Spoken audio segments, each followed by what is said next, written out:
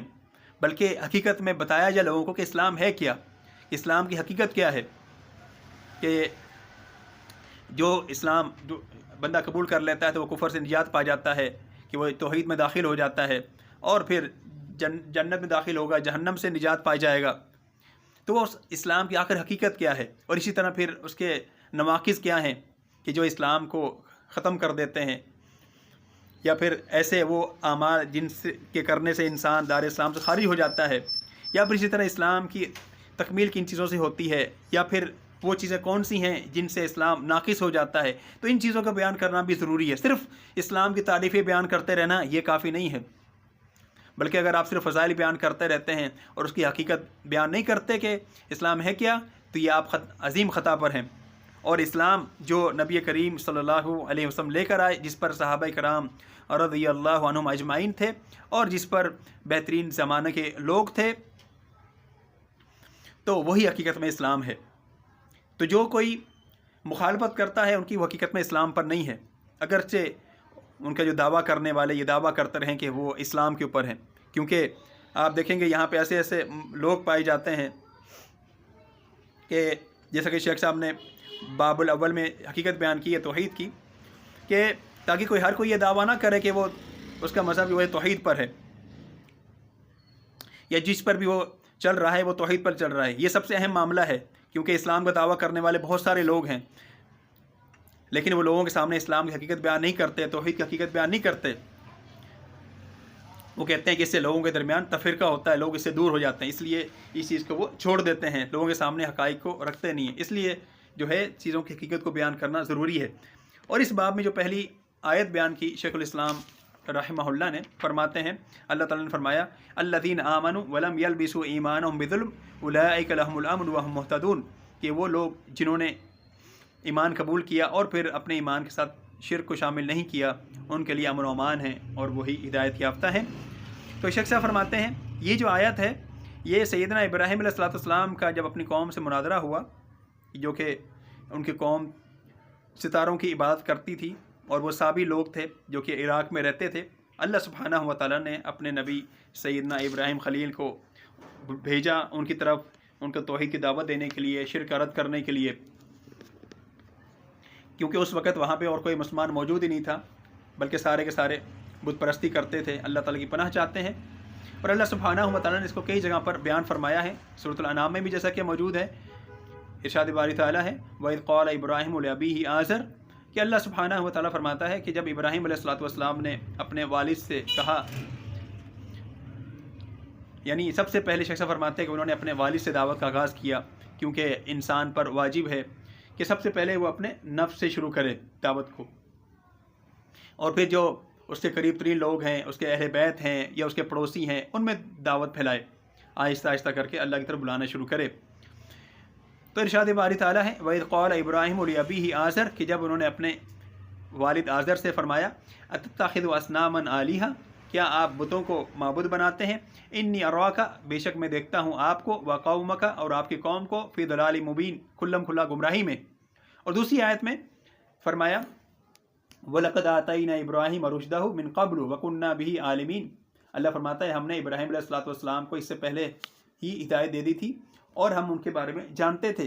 اذ قال لأبیہ وقومہ، جب انہوں نے اپنے والد اور اپنی قوم سے فرمایا ما هذه التماثيل التي انتم لها عاکفون، یہ کیا مورتیاں ہیں جو تم نے بنائی ہوئی ہیں کہ تم ان کے آگے اعتکاف کر کے بیٹھے ہوتے ہو، آخر تک جو آیات سورہ انبیاء میں اللہ تعالیٰ نے بیان فرمائی ہیں۔ اور اسی طرح سورہ انعام کے اندر بھی اللہ تعالیٰ نے ارشاد فرمایا وَكَذَلِكَ نُرِي إِبْرَاهِيمَ مَلَكُوتَ السَّمَاوَاتِ وَالْأَرْضِ، اسی طرح ہم نے ابراہیم علیہ الصلوۃ والسلام کو زمینوں اور آسمانوں کی ملکوت دکھائی۔ تو اللہ سبحانہ و تعالیٰ نے ابراہیم علیہ الصلوۃ والسلام کو ان چیزوں کے بارے میں اطلاع دی، بتلایا، دکھلایا، تاکہ انہیں رسالت کے لیے تیار کر سکیں اور اللہ کی دعوت کے لیے۔ اور جو یہ مناظرہ ہوا تھا تو اللہ فرماتا ہے وَلِيَكُونَ مِنَ الْمُوقِنِينَ، تاکہ وہ یقین کرنے والوں میں سے ہو جائیں، یعنی انہیں اللہ پر یقین ہو جائے، توحید پر یقین ہو جائے، اور ان کے کوئی شبہات سارے کے سارے دور ہو جائیں، اور سارے کے سارے جو بھی شبہات ہیں وہ ختم ہو جائیں اور وہ یقین پر آ جائیں۔ تو ارشاد باری تعالیٰ ہے فَلَمَّا جَنَّ عَلَيْهِ اللَّيْلُ، کہ جب رات کا وقت آیا، یعنی جب رات آ گئی اور اندھیرا چھا گیا، رَأَى كَوْكَبًا قَالَ هَذَا رَبِّي، تو انہوں نے ستارے کو دیکھا تو لوگوں سے کہنے لگا یہ میرا رب ہے۔ تو شیخ صاحب فرماتے ہیں یہ مناظرے کا انداز ہے، اور یہ سیدنا ابراہیم علیہ السلام کا عقیدہ نہیں تھا کہ وہ کوئی ستارے کو رب مانتے تھے، جیسے کہ بعض فلسفی قسم کے لوگ یا پھر علماء کلام جو ہے یہ بات کرتے ہیں، کیونکہ ابراہیم علیہ السلام تو اپنے رب کے بارے میں شروع سے واقف تھے، جانتے تھے، توحید کو مانتے تھے، جیسا کہ اللہ تعالیٰ نے فرمایا ہے وَلَقَدْ آتَيْنَا إِبْرَاهِيمَ رُشْدَهُ مِنْ قَبْلُ، کہ اللہ تعالیٰ فرماتا ہے ہم نے تو شروع سے ہی ابراہیم علیہ السلام کو ہدایت سے نوازا تھا۔ تو یہ جو قول تھا ابراہیم علیہ السلام کا کہ ستارے کے حوالے سے، یہ ان سے مناظرے کے انداز میں تھا کہ تم یہ گمان کرتی ہو کہ یہ میرا رب ہے۔ فَلَمَّا أَفَلَ، تو جب وہ غائب ہو گیا، چھپ گیا، قَالَ لَا أُحِبُّ الْآفِلِينَ، تو انہوں نے فرمایا میں تو ایسے لوگوں کو پسند ہی نہیں کرتا جو غائب ہو جاتے ہیں، کیونکہ اگر یہ رب ہوتا تو یہ غائب نہ ہوتا، چھپتا نہ، تو یہ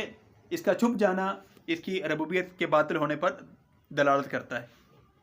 اس لیے فرمایا قَالَ لَا أُحِبُّ الْآفِلِينَ، کہ میں ان چھپنے والوں کو پسند نہیں فرماتا، کہ اگر یہ رب ہوتا تو کبھی بھی یہ اس طرح زائل نہ ہوتا، ختم نہ ہوتا، چھپتا نہ۔ پھر فرمایا اللہ سبحانہ و تعالیٰ نے فَلَمَّا رَأَى الْقَمَرَ بَازِغًا قَالَ هَذَا رَبِّي، کہ جب چاند کو روشن دیکھا، چمکتا ہوا دیکھا، تو کہا کیا یہ میرا رب ہے؟ تو شیخ صاحب فرماتے ہیں کہ تدریجاً آہستہ آہستہ دوسری چیزوں کی طرف منتقل ہوئے۔ فَلَمَّا أَفَلَ، تو جب یہ بھی غائب ہو گیا، یعنی چاند بھی غائب ہو گیا اور غروب ہو گیا، تو اس سے یہ بھی ثابت ہوتا ہے کہ چاند تو خود جو ہے وہ متصرف ہے، یعنی اس کو تو کوئی چلانے والا موجود ہے جو اس کو چلاتا ہے، جو اس کو لے کر آتا ہے، جو اس کو غائب کر دیتا ہے۔ یا اسی طرح اس سے پہلے جو ستارے کا ذکر ہوا، اس کو بھی کوئی طلوع کرتا ہے، کوئی غائب کرتا ہے، یہ تو خود جو ہے محتاج ہیں۔ کہ اسی طرح یہ مغرب میں غروب ہو جاتا ہے، تو یہ کبھی بھی رب نہیں ہو سکتا۔ اس لیے فرمایا فَلَمَّا رَأَى الْقَمَرَ بَازِغًا قَالَ هَذَا رَبِّي، کہ جب انہوں نے چاند کو دیکھا چمکتا ہوا تو کہا یہ میرا رب ہے۔ فَلَمَّا أَفَلَ، جب غائب ہو گیا، قَالَ إِن لَّمْ يَهْدِنِي رَبِّي، اگر مجھے میرا رب ہدایت نہ دیتا، لَأَكُونَنَّ مِنَ الْقَوْمِ الضَّالِّينَ، تو میں بھی گمراہ قوم میں سے ہو جاتا۔ فَلَمَّا رَأَى الشَّمْسَ بَازِغَةً، کہ جب سورج کو دیکھا چمکتا ہوا، قَالَ هَذَا رَبِّي، یہ میرا رب ہے، هذا اکبر، جو بڑا بھی ہے۔ فَلَمَّا أَفَلَتْ، جب سورج بھی غائب ہو گیا، قَالَ يَا قَوْمِ، کہنے لگے ابراہیم علیہ السلام اے میری قوم، إِنِّي بَرِيءٌ مِّمَّا تُشْرِكُونَ، بے شک میں تو بری ہوں اس چیز سے جسے تم اللہ کا شریک بناتے ہو۔ سورہ انعام آیت نمبر 77 78۔ تو شیخ سے فرماتے ہیں یہ جو ہے تدریجاً سیدنا ابراہیم علیہ السلام ستارے سے جو ہے سورج تک پہنچے، اور سورج کے حوالے سے جو کہ بڑے کواکب میں سے ہے کہ ان سب کی عبادت جو ہے باطل ہے۔ تو جب سورج کی عبادت باطل ہے تو جو باقی جو اس سے چھوٹے ہیں ان کی عبادت بھی باطل ہے۔ اس لیے فرمایا آخر میں انی بریء مما تشرکون، کہ بے شک میں تو بری ہوں جس کو تم شریک بناتے ہو۔ یہاں پہ توحید کا اقرار کیا اور ان کی عبادت جو لوگ کرتے تھے اس کے باطل ہونے کو ثابت کیا، اور یہاں پہ عقلاً اور شرعاً اور فطرتاً بھی یہ ثابت ہوا کہ یہ جو ہے عبادت کے مستحق نہیں ہیں، یہ معبود نہیں ہو سکتے، اور ان سے برات کا اعلان کیا۔ اور برات کا مطلب یہ ہے کہ ان سے دوری اختیار کرنا، ان کو چھوڑ دینا۔ اس لیے فرمایا انی وجہت وجہی للذی فطر السماوات والارض، کہ بے شک میں نے اپنا چہرہ اس اللہ کی طرف کر دیا ہے جو آسمانوں کا زمینوں کا بنانے والا ہے۔ سورہ انعام آیت نمبر 79۔ وہی رب ہے جس نے آسمانوں کو زمینوں کو بنایا ہے، یعنی جو ان دونوں کو بنانے والا ہے اور ان کے وجود میں لانے والا ہے۔ یہ چیزیں پہلے موجود نہیں تھیں، تو جو ان کا خالق ہے وہی عبادت کا مستحق ہے۔ تو جو ستارے ہیں یہ تو مخلوق ہیں، اور مخلوق کبھی بھی عبادت کی مستحق نہیں ہو سکتی۔ ان کے اندر تو اللہ تعالیٰ تدبیر کرتا ہے، ان کو تو چلاتا ہے، یہ تو خود اپنے آپ کو چلا نہیں سکتے، تو یہ دوسروں کے بارے میں کیسے جو ہے اختیار رکھ سکتے ہیں، دوسروں کو کیسے چلا سکتے ہیں۔ پھر فرمایا حنیفہ، اور حنیف کے معنی ہوتے ہیں کہ صرف اللہ کی طرف متوجہ ہونے والا اور اللہ کے سوا دوستوں سے منہ موڑنے والا، یعنی کسی اور کی طرف التفات نہیں کرتے۔ اور فرمایا وما انا من المشرکین، اور میں مشرکین میں سے نہیں ہوں۔ یہ حقیقت میں برات ہے کہ جب بتوں سے برات کا اعلان کیا تو بتوں کی بات کرنے والے جو تھے ان سے بھی